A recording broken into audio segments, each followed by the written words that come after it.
안녕하십니까. 지팡이튜브 정의서입니다.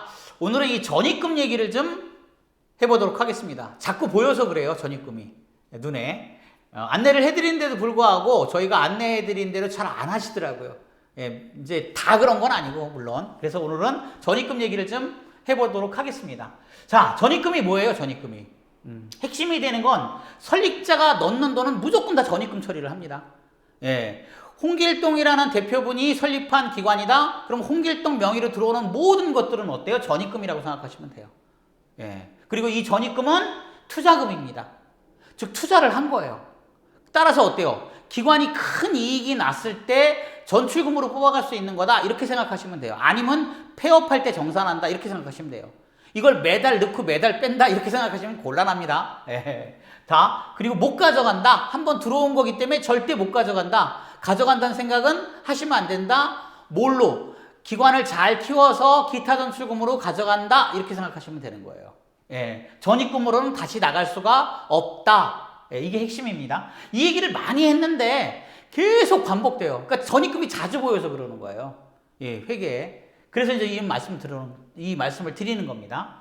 돈이 들어오는 것을 잠깐 정리를 해보면 수입, 정규적인 수입이 있죠. 장기환 급여 수입 또는 어때요? 본인 부담금 수입. 이 두 가지는 이 장기환 기간의 핵심 수입이죠.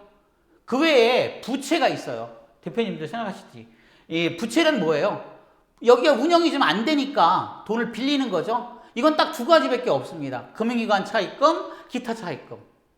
금융기관 차입금은 이 금융권 이내에서, 왜 여기 비영리이기 때문에 그래요. 그래서 가끔 가다가 보면 이제 무슨 땡땡 대부 광고에 나오는 그런 어떤 대부 업체라든가 이런 3금융권 이하의 어떤 업체들이 돈을 빌려라 어쩌라 얘기해가지고 막 되느냐 물어보시는데 안 됩니다. 기관 명의로는 안 된다. 기관에서 이자가 나가서는 안 된다는 얘기라는 거예요. 원금 이자가. 그리고 거기 돈이 들어오는 것도 안 됩니다. 심지어는 수가를 어때요? 담보로 해서 부채를 이렇게 지시는 분들이 있는데 그것도 안 됩니다. 어디서 안 돼? 왜 안 돼? 규칙이 있어? 이런 건 하지 마세요. 비영리잖아요. 모든 비영리 기관은 동일한 규칙을 적용한다. 이렇게 생각하시면 돼요. 그 다음에 기타 차입금은 어때요? 이것도 적어도 한 회계년도 내에는 상환을 하셔야 돼요. 원래 원칙은 어때요? 한 달 이내라고 생각하시면 돼요. 금방 급한 게 있어가지고 내가 빌려서 금방 갚는 거야 할 때 기타 차입금이지 이걸 몇 년 동안 금융기관 차입금처럼 이렇게 하는 건 아닌 것 같아요. 한 회계년도에 나간다 이렇게 생각하시면 될 거예요. 그래야만 깔끔합니다. 어쨌든 부채 이것도 다 어디 규칙 어디에 나와 이렇게 물어보지 마시고요. 부채는 이렇다 이렇게 좀 아시면 되고 그 외에 어때요? 보조금, 후원금 이런 것도 있죠. 이런 것도 들어오는 수입이죠. 돈이 들어오는 거. 그 다음에 잡수입 있고 이제 잡수입이 점점 중요해지죠. 어쨌든 이렇게 이제 돈이 들어오는 게 있는데 전입금도 들어오지만 이렇게 어때요? 상시로 보이는 것과 구별이 돼야만 합니다. 전입금은. 이렇게 상시로 보여서는 안 됩니다.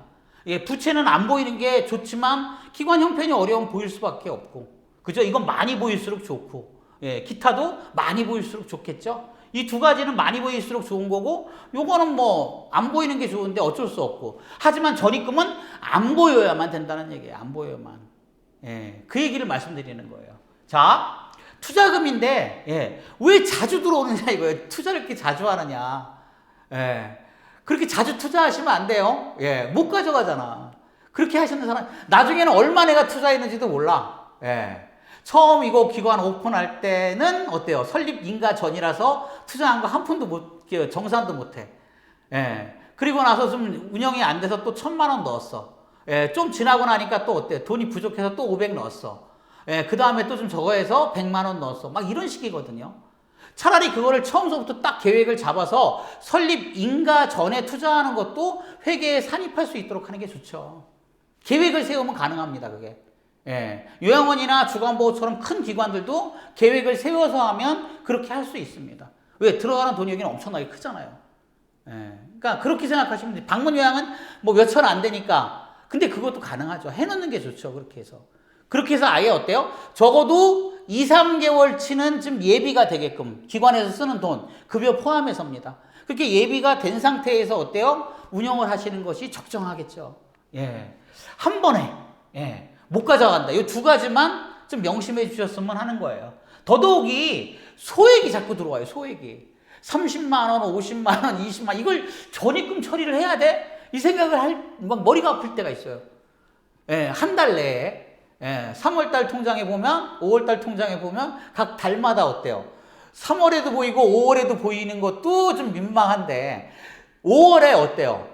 월 초에 50만 원, 월 중간에 또 50만 원, 월 말에 30만 원 이거는 좀 투자금, 이제 전입금이라고 처리하기도 애매하고 이러면 다른 쪽으로 처리하면 되는데 왜 이렇게 하실까라고 생각을 하는 거예요. 안내를 드려도 이게 지켜지지가 않아서 계속 반복해서 말씀을 드리는 거예요.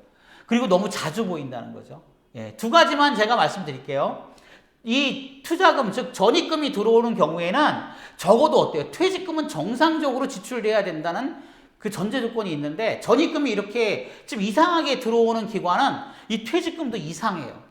예, 어떻게? 원래 저희가 계산해 보면 150이 적정한 퇴직금인데 꼭 어때요? 300이 나가요, 퇴직금이. 예, 이건 문제가 있죠. 그죠? 또 어때요? 어떨 때는 아예 어때요? 50만 원만 나가봐. 이렇게 들쑥날쑥 하는 경우도 있어요. 그러니까 전입금이 들어오는 경우엔 더더욱 퇴직금을 잘해야 된다. 원칙대로 12분의 1이 나가줘야 한다. 또 하나는 전출금은 어때요? 나갈 수가 없어요. 월 초에 전입금이 50만 원 들어오고 월 말에 또 전출금이 100만 원 나가요. 이거는 좀 이거 뭐 규칙에 있어, 법에 있어 이런 얘기 하시면 안 돼요. 예. 이건 상식에 좀 반하는 얘기라는 말씀을 드리는 거예요. 그러니까 어때요? 여기는 누군가에게 이걸 보고를 하고 장부를 보고를 하고 또 감독자가 와서 보는 기관이잖아요. 예. 그럼 적어도 이런 거는 하지 말아야 된다는 거죠. 예. 누가 봐도 조금 상식이 있는 사람은 이상해라고 생각할 테니까. 그리고 퇴직금은 다시 한번 말씀드리는데 이 그 전입금 문제가 아니더라도 원칙적으로 12분의 1이 어떻게 예수금 통장으로 반드시 넘어가야 합니다. 그 외에는 어떤 것도 안 돼요. 예, 그냥 12분의 1이 예수금 통장으로 넘어가는 게 좋아. 이게 법과 규칙에 나와. 이 얘기가 아니라 그래야만 대표님들이 정상적으로 재무회계를 하고 인건비 지출 비율을 맞추고 나아가서는 어때요? 굉장히 유리한 점이 있습니다. 예, 그래서 말씀을 드리는 거예요. 자, 전입금의 이제 핵심을 정리를 한번 제가 해볼게요. 투자금이다. 기본적으로 이거는. 그리고 처음에 한 번만 전입금이 보이는 것이 맞다. 안 그러더라도 이게 좀 계획을 내가 잘못 세웠더라도 적어도 어때요? 2, 3년 안에는 보이고 그 이후로는 보이지 않아야 되는 것이 전입금이다. 이렇게 생각하시면 돼요. 한 번에. 예. 전입금 대신에 만약에 그 이후에 운영을 하실 때 돈이 필요한 경우에는 전입금 대신 어때요? 차입금을 쓰시면 돼요. 누구에게 빌리면 되는 거야. 근데 이제 내 이름으로 넣어놓고 내가 나한테 빌렸어. 이럴 수는 없잖아요. 예. 홍길동이 대표자로 돼 있는데 홍길동 명의가 떡하니 박히면 그 어떻게 해 그거를. 그 다음에는. 예. 그러니까 여기서 조금 어때요? 저희가 요령들을 알려드리잖아요. 여기서 대놓고 말은 못하겠고. 그러니까 그렇게 차입금 처리를 하면 되는데 왜 굳이 그거를 본인 명의로 하시느냐는 얘기예요. 예. 자, 전입금이 있으면 기타 전출금은 있으면 안 됩니다. 예. 이거는 원칙처럼 머릿속에서 그냥 이렇게 해놓으세요. 예. 전입금이 보인다? 난 전출금 안 가져간다. 투자도 하고 이익도 가져가고 막 이렇게 뭐 그러지 말라는 법은 없고 규칙은 없어요. 그렇지만 이상하잖아요. 그럼 감독자가 볼 때도 이상하지 않을까요? 제가 봐도 굉장히 이상한데 저희 직원들이 봐도 다 이상한데 예. 그 감독자가 보면 이거 이상하지 않고 오 잘하고 있어 이럴까요? 예, 그렇게 생각해 주시면 좋아요. 전입금이 있으면 또 하나 어때요? 퇴직금은 적어도 제대로 나가야 됩니다. 예. 돈을 투자해 놓고 어때요? 퇴직금으로 2배가 나가? 또 적게 나가? 이거 말이 좀 안 되잖아요. 예. 예, 이런 식으로 하시면 안 된다. 이것도 지금 너무 이상한 거야. 규칙에 있어? 법에 있어? 예. 이거 그게 아니라 전입금 있는 기관이 꼭 퇴직금도 정상으로 잘 안 나가더라고요.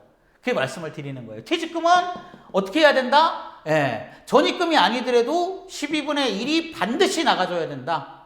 이렇게 머릿속에서 딱 이제 생각하시고 그렇게 실행하시면 돼요.